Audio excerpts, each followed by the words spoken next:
के तपाईँ PT practice गर्दै हुनुहुन्छ? पिटीको पनि रिअर्डर प्याराग्राफमा एकदमै कन्फ्युजन भइरहेको छ, कसरी सल्भ गर्ने भन्ने कुरा सिक्न चाहनुहुन्छ भने this video is for you. आज म तपाईँहरूसँग रिअर्डर प्याराग्राफ कसरी गर्ने त्यसको टिप्स एन्ड ट्रिक्सहरू सेयर गर्दैछु। So watch this video carefully है त। सो नम्बर 1, फर्स्टमा हामीले रिअर्डर प्याराग्राफ सल्भ गर्ने बेलामा we have to find the topic sentence. सबभन्दा पहिला टपिक सेन्टेन्स खोज्ने है। सो टपिक सेन्टेन्स कसरी चिन्ने त? टपिक सेन्टेन्सले जहिले पनि ओभरअल प्याराग्राफको मेन टपिकलाई इन्ट्रोड्युस गर्छ। युजली कन्टेन्स अ नाउन, यसमा प्रोनाउन्स हुँदैन नर्मल्ली है, नाउन्सहरू हुन्छ and it doesn't depend on any previous information. यो चाहिँ इन्डिपेन्डेन्ट सेन्टेन्स हुन्छ। टपिक सेन्टेन्स भेटिसकेपछि अब प्याराग्राफमा प्रोनाउन्सहरू खोज्ने। He, she, it, they. प्रोनाउन्सले जहिले पनि अगाडिको नाउनलाई रिफर गर्छ है। सो प्रोनाउन्स भेटाउनु भयो भने त्यो प्रोनाउन्सले कुन चाहिँ नाउनलाई रिफर गरेको हो त्यो अनुसार हामीले दुईवटा पेयरिङ गर्न सक्छौँ है। अनि प्रोनाउन्सले जस्तै काम गर्ने अर्को छ डेमोन्स्ट्रेटिभ वर्ड भन्छौँ। This, that, these, those. यसले पनि अगाडिको नाउनलाई पोइन्ट आउट गर्छ है। सो यसले पनि हामीलाई पेयरिङमा हेल्प गर्छ है त। सो डेमोन्स्ट्रेटिभ वर्ड खोज्ने, त्यो डेमोन्स्ट्रेटिभ वर्डले अगाडिको कुन चाहिँ नाउनको कुरा गरेको हो त्यो नाउन जुन सेन्टेन्समा त्यो नाउनको ठ्याक्कै पछाडि त्यो डेमोन्स्ट्रेटिभ वर्ड भएको सेन्टेन्सलाई राखिदिने। So that helps us to make pair. अब कुरा गरौँ लिङ्किङ वर्ड्सहरू, जसलाई हामीले कन्जङ्सन भनेर पनि पढ्यौँ। सो कनेक्टिङ वर्ड्सहरू डिफ्रेन्ट टाइपको हुन्छ। सो केही कनेक्टिङ वर्डहरू छ जसले कन्ट्रास्ट देखाउँछ है। सो कन्ट्रास्ट देखाउने वर्डहरूलाई जहिले पनि पछाडि राख्न खोज्ने है। सो मेन आइडिया हुन्छ, मेन आइडियालाई कन्ट्रास्ट गर्ने वर्डहरू जस्तै के हुनसक्छ त? म्याक्सिमम पिटीमा युज हुने भनेको चाहिँ हाउएभर एकदमै धेरै देख्नुहुन्छ तपाईँहरूले। अनि हाउएभर सँगसँगै nevertheless, on the one hand, on the other hand भनेर हुनसक्छ, येट भन्ने हुनसक्छ अथवा स्टिल भन्ने हुनसक्छ। यस्तो खालको वर्डहरूले चाहिँ कन्ट्रास्ट देखाउँछ है त। सो मेन आइडियाको जहिले पनि पछाडि राख्ने, तल राख्न खोज्ने यसलाई। अर्को छ कज एन्ड इफेक्ट देखाउने, जस्तै देयरफोर म्याक्सिमम युज हुने, दस, हेन्स, कन्सिक्वेन्टली, एज अ रिजल्ट है। यस्तो खालको वर्डहरूले चाहिँ कज एन्ड इफेक्ट देखाउँछ। पहिला कज आउँछ अनि त्यसको इफेक्टको रूपमा त्यसको तल राख्ने। अब लिङ्किङ वर्ड्सकै कुरा गर्दाखेरि इक्जाम्पलहरू हुनसक्छ। एउटा आइडिया दियो, जेनरल आइडिया दियो, अनि त्यो जेनरल आइडियाको पछाडि इक्जाम्पल्सहरू दिन सक्छ। सो यिनीहरूलाई पनि टपिक सेन्टेन्समा राख्ने, नर्मल्ली आइडिया अनि त्यसको पछाडि राख्न ट्राई गर्ने है। जस्तै इक्जाम्पलहरू दिन चाहिँ सिम्पली फर इक्जाम्पल युज गरेको हुनसक्छ। For example, for instance, such as. यस्तो खालको वर्डहरूले चाहिँ इक्जाम्पल इन्ट्रोड्युस गर्छ है। अर्को छ सिक्वेन्सवाला प्याराग्राफहरू हुनसक्छ। सिक्वेन्सवाला प्याराग्राफ, यस्तो खालको प्याराग्राफ आयो भने एकदमै इजी टु सल्भ होइन। सो नर्मली के भन्छ भने फर्स्टली, सेकेन्डली, लास्टली, फाइनल्ली होइन। यस्तो खालको कनेक्टिङ वर्डहरू आयो भने एकदमै सजिलो हुन्छ। सिम्पली फर्स्टली, सेकेन्डली, थर्डली होइन, अगाडि पछाडि राख्न सजिलो नै भयो। अब यस्तो लिङ्किङ वर्डहरूमा चाहिँ कति चाहिँ पेयरमा आउने कुरा गरेको हुन्छ। मैले अघि पनि कुरा गरेको थिएँ नि, on the one hand, on the other hand. यस्तो भनेको छ नि यो पेयर हुने भयो होइन। जहिले पनि जुन सेन्टेन्स अन दि वान ह्यान्डबाट सुरु भएको छ त्यो अगाडि आउने भयो, अन दि अदर ह्यान्डबाट सुरु भएको छ त्यो पछाडि आउने भयो। आइदर अर होइन। आइदर एउटा सेन्टेन्स आइदरबाट सुरु भएको छ, अर्को अरबाट सुरु भएको छ भने आइदरलाई अगाडि राखिदिने, अरवाला सेन्टेन्सलाई पछाडि राखिदिने। प्याराग्राफहरूमा एउटा अर्को सजिलो आइडिया चाहिँ, अब हामीले फर्स्टमै इन्ट्रोडक्टरी सेन्टेन्स खोज्ने भन्यौँ, फर्स्ट सेन्टेन्स एउटा इन्डिपेन्डेन्ट सेन्टेन्स खोज्ने भन्यौँ, त्यस्तै लास्ट सेन्टेन्स खोज्नलाई पनि सजिलो हुनसक्छ। लास्ट सेन्टेन्स भनेको जहिले पनि कन्क्लुजनमा आउँछ नि त। सो कन्क्लुजनलाई चाहिँ नर्मली इन कन्क्लुजन नै भनेर पनि दिएको हुनसक्छ। इजी टु सम अप हुनसक्छ। त्यस्तै अरू वर्डहरू जस्तै देयरफोर, त्यही भएर ओभरअल यस्तो भएर देयरफोर छ भने लास्टमा आउनसक्छ। चान्स बढी हुन्छ है, अलवेज चाहिँ भनेको छैन मैले, चान्स बढी हुनसक्छ। देयरफोर, दस, अनि हेन्स भन्ने एउटा वर्ड छ, एकदमै धेरै देखेको छु मैले प्र्याक्टिस गर्दाखेरि। हेन्स भन्ने लिङ्किङ वर्ड आएको छ भने normally maximum most of the time है हेन्सबाट सुरु भएको सेन्टेन्स जहिले पनि लास्टमा आउँछ। त्यस्तै अरू छ as a result, in conclusion, consequently पनि it's another word for in conclusion, as such है। अनि टाइमको कुरा पनि गर्नुपर्छ हामीले। अगाडि जेनरली एउटा टाइम फ्रेमको कुरा गरेको छ अनि त्यसको पछाडिको फ्युचरको कुरा गरेको छ, अलिक पछिको कुरा गरेको छ, after 1 year, after 5 year, after 10 year, यस्तो खालको कुराहरू गरेको सेन्टेन्स छ भने पनि त्यो सेन्टेन्स जहिले पनि एन्डमा आउँछ। यसले पनि हाम्रो प्याराग्राफ रिअर्डर गर्नलाई तपाईँलाई हेल्प गर्न सक्छ। अब भर्खर डिस्कस गरेको कुरामा एउटा अर्को आइडिया कस्तो खालको भने प्याराग्राफ सल्भ गर्ने बेलामा चाहिँ, सो एउटा आइडिया त भयो हामीले टपिक सेन्टेन्स खोज्ने, सुरुमा टपिक सेन्टेन्स कुन चाहिँ हो होइन। अनि अर्को आइडिया भनेको चाहिँ टपिक सेन्टेन्स कुन चाहिँ होइन भनेर छुट्यायो भने पनि हामीलाई टपिक सेन्टेन्स खोज्न सजिलो हुन्छ है। यो चाहिँ हुनै सक्दैन, यो पनि हुन सक्दैन, यो पनि हुन सक्दैन भने यो पक्कै हुने भयो नि त होइन। सो त्यही भएर अहिले जति पनि यो कनेक्टिङ वर्ड्सहरू आएको थियो नि, यो कनेक्टिङ वर्ड्सहरूलाई देख्ने बित्तिकै मोस्ट अफ द केसेस त्यो हाम्रो टपिक सेन्टेन्स हुँदैन। यदि कुनै सेन्टेन्स हाउएभरबाट सुरु भएको छ, हेन्सबाट सुरु भएको छ, एज अ रिजल्टबाट सुरु भएको छ, फर इक्जाम्पलबाट सुरु भएको छ, on the one hand on the other ह्यान्डबाट सुरु भएको छ भने these can never be our topic sentence. यो हाम्रो टपिक सेन्टेन्स हुनै सक्दैन, यो जहिले पनि हाम्रो के हुने भयो, सेकेन्ड थर्ड अथवा फोर्थमा आउने भयो भनेर बुझ्नु पऱ्यो है। अब पिटीको रिअर्डर प्याराग्राफको इक्जाम स्ट्राटेजीको कुरा गरौँ है त। सो फर्स्ट अफ अल 4वटै सेन्टेन्सहरू सरर पढ्ने, छिट्टो पढ्ने, सरर पढ्ने। के गर्ने त त्यसमा कनेक्टिङ वर्ड्सहरू खोज्ने, नाउन्स खोज्ने, प्रोनाउन्स खोज्ने अनि डेमोन्स्ट्रेटिभ वर्डहरू खोज्ने है। सेकेन्ड सबै कुरा खोजिसकेपछि ओपनिङ सेन्टेन्स कुन हुनसक्छ त, ओपनिङ सेन्टेन्स पत्ता लगाउने। अनि थर्ड स्टेप हुनसक्छ एन्डिङ सेन्टेन्स खोज्ने, सजिलो हुनसक्छ। फर्स्ट सेन्टेन्स थाहा भयो, एन्डिङ सेन्टेन्स पनि थाहा भयो भने नेक्स्टको दुईवटा सेन्टेन्सलाई योसँग कनेक्टेड छ कि योसँग कनेक्टेड छ जोड्न सजिलो हुने भयो नि त होइन। And on the basis of those things we will try to solve some questions today. Time waste नगरिकन let's get into it. So here is the question. So reorder paragraph solve गर्ने बेलामा सबैभन्दा फर्स्टमा हेर्ने भनेको हामीले टपिक सेन्टेन्स खोज्नुपर्ने हुन्छ है त। फर्स्ट 3 टिप्स एन्ड ट्रिक्स है। नम्बर 1 टपिक सेन्टेन्स, हामीले टपिक सेन्टेन्स खोज्नु पऱ्यो सबभन्दा पहिला। Number 2 we should find the pronouns and number 3 we should find the demonstrative words है। प्रोनाउन्सहरू भनेको I, we, you, they, he, she, it यस्तो खालको कुराहरू। जस्तै डेमोन्स्ट्रेटिभ वर्ड्सहरूमा चाहिँ दिस, दिज अथवा द्याट, दोज होइन, दिस प्रोसेस, सच प्रोसेस यस्तो खालको कुराहरूलाई चाहिँ हामी डेमोन्स्ट्रेटिभ वर्ड भन्छौँ है। सो फर्स्ट सुरुमा टपिक हामी कुनै पनि प्याराग्राफ सल्भ गर्ने बेलामा फर्स्टमा हेर्नु पऱ्यो टपिक सेन्टेन्स के हो, प्रोनाउन्सहरू कुन कुन युज भएको छ अनि डेमोन्स्ट्रेटिभ वर्ड्सहरू के छ है त। सर हेरौँ है त। सो यहाँनिर छ नम्बर 1 मा these first uniforms. So these first uniform, these एउटा डेमोन्स्ट्रेटिभ वर्ड हो। So this can't be our topic sentence. The major difference that not a lot of school children in England can relate to is that school kids in Australia would sometimes walk and go to school barefoot. So the major difference को कुरा गरेको छ। So major difference can't be the first हाम्रो topic sentence है। पहिला idea के हो बुझ्नु पऱ्यो अनि त्यसमा डिफ्रेन्सेसको कुरा खोज्नु पऱ्यो है त। Number 3 in Australia school uniforms really started to become a thing in 1920s। So time फ्रेमको कुरा गरेको छ यहाँनिर Australia school. So this can be our independent sentence. सो यसलाई नम्बर 1 मा राखेर हेरौँ है त।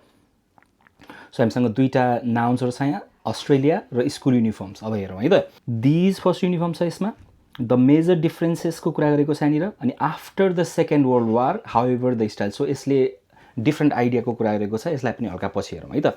सो नम्बर 3 सँग डिरेक्टली आउने पेयर सेन्टेन्स के हुनसक्छ त। सो यहाँ कुरा गरौँ, स्कुल युनिफर्मको कुरा गरेको छ अनि become a thing, started as होइन, सुरुको कुरा गरेको छ नि त। सो यहाँ हेरौँ दिज फर्स्ट युनिफर्म। सो यहाँ स्कुल युनिफर्मलाई इन्ट्रोड्युस गर्यो। So next one these first uniforms very closely related to those of the school uniforms in England. So England भन्ने नयाँ आइडिया इन्ट्रोड्युस गरेको छ यसले अनि फर्स्ट युनिफर्म्सको कुरा गरेको छ। So this sentence comes after this है। कसरी भन्दा दिज फर्स्ट युनिफर्म्स, यहाँ स्कुल युनिफर्म स्टार्ट भएको कुरा गर्यो, सेकेन्ड दिज फर्स्ट युनिफर्म्स है। अब यहाँ इङ्ल्यान्डको कुरा गरेको छ। सो अस्ट्रेलिया एन्ड इङ्ल्यान्ड है, त्यो कुरालाई हेरौँ। सो यसमा के भनेको छ, क्लोजली रिलेटेड, इङ्ल्यान्डको र अस्ट्रेलियाको क्लोजली रिलेटेड भनेको छ, यसले डिफ्रेन्सको कुरा गरेको छ। So this sentence can come after this है। अर्को कुरा हेरौँ, जस्तै यहाँ इङ्ल्यान्डको कुरा गरेको छ, here also they talk about England है। अस्ट्रेलियाको कुरा गरेको छ, Australia. So this can be our third sentence है, यसलाई यहीँ राखौँ।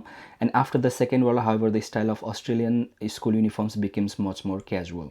ओके, सो टाइम क्लुजलाई पनि हेरौँ। सो 1920 यहाँनिर। सो 1920 पछि इमिडिएटली यो आयो, यसको ठ्याक्कै डिफ्रेन्सको यो सिमिल्यारिटीको कुरा गऱ्यो, डिफ्रेन्सको कुरा गऱ्यो, यसपछि यो आउने भयो। And this one at the end because after the second world war भनेको छ है त। सो यो भन्दा यो 3वटा कुरा भन्दा पछिको कुरा गर्यो यसले। So we will put it at the end है। सो यसलाई चेक गरौँ है त। ओके, सो हाम्रो 3 on 3 आएको छ, 3 1 2 4। So our answer is correct है। सो यसमा हामीले 4वटा कुराहरूलाई युज गऱ्यौँ। नम्बर 1 टपिक सेन्टेन्स, टपिक सेन्टेन्सलाई खोज्यौँ फर्स्टमा है। प्रोनाउन्सहरू हेरौँ, कुन चाहिँ प्रोनाउन्स, त्यो प्रोनाउन्स अथवा डेमोन्स्ट्रेटिभ वर्डले कुन चाहिँ नाउनलाई रिफर गरेको छ त्योसँग कनेक्ट गर्न खोज्नुपर्छ है त। अनि त्यसपछि टाइम क्लुजहरूलाई युज गर्न सक्छौँ। 1920s को कुरा गरेको छ, सेकेन्ड वर्ल्ड वार कुरा गरेको छ। सेकेन्ड वर्ल्ड वार भनेको 1945 पछिको कुरा गरेको छ। सो 1920s अभियसली फर्स्टमा आउने भयो, सेकेन्ड वर्ल्ड वार अभियसली पछि आउने भयो है। एउटा अर्को कुरो चाहिँ के भने, रिअर्डर प्याराग्राफमा तपाईँले यो सेन्टेन्सलाई करेक्ट अर्डरमा अथवा करेक्ट ठाउँमा मात्र राखेर भएन। जस्तै 3 नम्बर 1 यही नै एन्सर हो, तर योभन्दा पछिको यो जुन सेन्टेन्स छ यसको पेयरिङ मिलेन भने पोइन्ट आउँदैन है, यो कुरालाई विचार गर्नुपर्छ। सो पेयर मिलाउन खोज्नु पऱ्यो, 3 सँग 1 मिलाउनु पऱ्यो, 1 सँग 2 मिलाउनु पऱ्यो, अनि 2 सँग 4 मिलायो भने बल्ल हाम्रो 1 पोइन्ट 2 पोइन्ट 3 पोइन्ट आउने भयो है। Now let's look at second question. Okay, अब अर्को क्वेसन सल्भ गर्न ट्राई गरौँ है त। सो यसमा पनि हामीले के गरौँ भने first of all let's try to find the independent sentence. त्यो फर्स्ट इन्डिपेन्डेन्ट सेन्टेन्सलाई खोज्न ट्राई गरौँ विथ नाउन्स है, अनि त्योसँग रिलेटेड प्रोनाउन्सहरू अनि डेमोन्स्ट्रेटिभ वर्डहरू खोजौँ है त। सो फर्स्टमा छ Swiss engineer George de Mestral once return from a hike with his dog and found many birds clinging tightly to his trousers and dogs birds है। सो बर्ड्स चाहिँ उसको ट्राउजरमा र डगको फरमा चाहिँ झुन्डेको देख्यो अरे उसले है। So this can be our first sentence, introductory sentence है। So the discovery revealed, so the discovery, यो डिस्कभरीको कुरा गरेको छ, we don't know which discovery, this can be our first sentence. covered with tiny hooks that could latch onto fabric loops or fall firmly है, with tiny hooks that can latch into fabric loops. Curious about this attachment, okay, this attachment को कुरा गरेको छ। attachment भनेको टाँसिने, so curious about this attachment है। अब यो introductory sentence हो कि होइन त थाहा छैन, बट दिस अट्याचमेन्ट चाहिँ योभन्दा पछि ठ्याक्कै आउने भयो, किनभने दिस अट्याचमेन्ट है, दिस अट्याचमेन्टले के को कुरा गरेको छ त, clinging tightly to his trousers, यो टाँसिएको कुराले चाहिँ क्युरियस भयो अरे ऊ। अनि he took some birds home and examine them with a magnifying glass first then a microscope. अनि त्यो बर्ड्सलाई, त्यो कुरोलाई घरमा लगेर उसले एक्जामाइन गर्यो अरे म्याग्निफाइङ ग्लासले होइन, लेन्सले हेरेर, माइक्रोस्कोपबाट हेरेर। The discovery reveal the birds were covered, okay, so see the discovery उसले जुन यो हेऱ्यो त्यो डिस्कभरीको कुरा गरेको छ अहिले। So the discovery comes after this है, covered with tiny hooks that could latch onto the fabric loops and firmly है, त्यो हुक अनि त्यो लुप हुन्छ हाम्रो कपडामा लुप पनि भयो, त्यो हुक चाहिँ फर्मली त्यहाँ टाँसियो। So this mechanism inspired him to create Velcro, okay very good. So this मेकानिजमले कुन मेकानिजमको कुरा गर्यो त यहाँनिर भन्दा यो ल्याच र लुप है, यो हुक्स र लुप्सको कुरा गर्यो उसले। हुक्स र लुपको यो मेकानिजम जुन छ त्यसले चाहिँ उसलाई भेल्क्रो प्रोडक्टहरू निकाल्नलाई उसलाई चाहिँ इन्सपायर गर्यो भन्ने कुरा गर्छ। So this is our right answer है। सो हेर्नुभयो, सो हामीले एउटा इन्डिपेन्डेन्ट सेन्टेन्स खोज्यौँ सबभन्दा फर्स्टमा है, त्यसपछि दिस अट्याचमेन्ट, यो दिस, यो द, यसले हामीलाई हेल्प गर्यो, दिस है, this attachment, the discovery, this mechanism, यो ठ्याक्कै कनेक्टेड छ क्या। सो फर्स्टमा दिस अट्याचमेन्ट यो क्लिङ्गिङसँग रिलेटेड हुने भयो, सो दिस अट्याचमेन्ट योभन्दा पछि आउने भयो। डिस्कभरी, द डिस्कभरी, उसले एक्जामाइन गर्यो, उसले डिस्कभर गर्यो, डिस्कभरीको कुरा गर्यो, अनि मेकानिजम है, यो हुप र लुपको मेकानिजम यहाँ कुरा गरेको छ। So this is our last sentence है। सो मात्र 3 कुरा, टपिक सेन्टेन्स खोज्ने, एउटा इन्डिपेन्डेन्ट सेन्टेन्स खोज्ने, प्रनाउन्स खोज्ने, अनि डेमोन्स्ट्रेटिभ वर्डहरू है। सो यसमा चाहिँ हामीले सिम्पली दिस दुईवटा डेमोन्स्ट्रेटिभ वर्डहरू भेट्यौँ हामीले यहाँनिर, अनि यो आर्टिकलको कुरा गरेको छ द डिस्कभरी, यो आर्टिकलले पनि अगाडिको कुरालाई पोइन्ट आउट गर्छ है।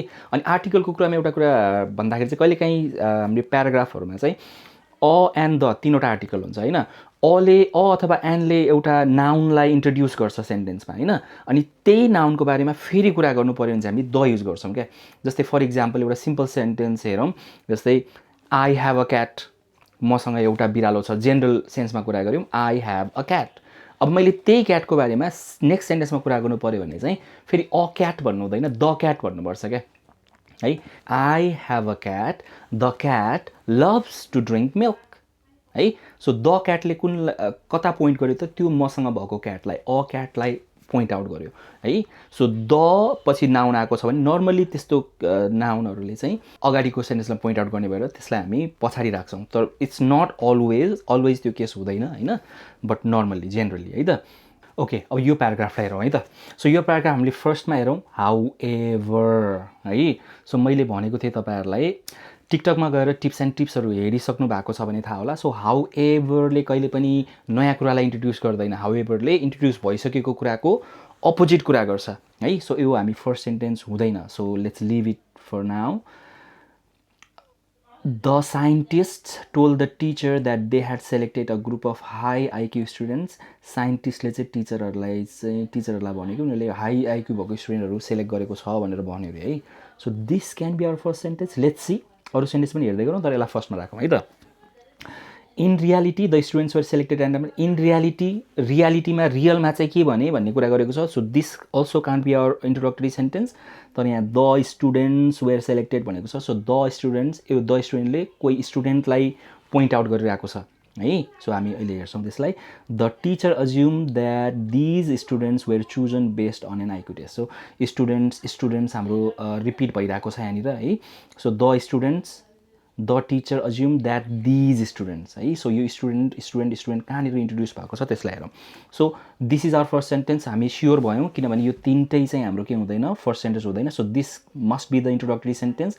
The scientist told the teacher they had selected a group of high IQ students है.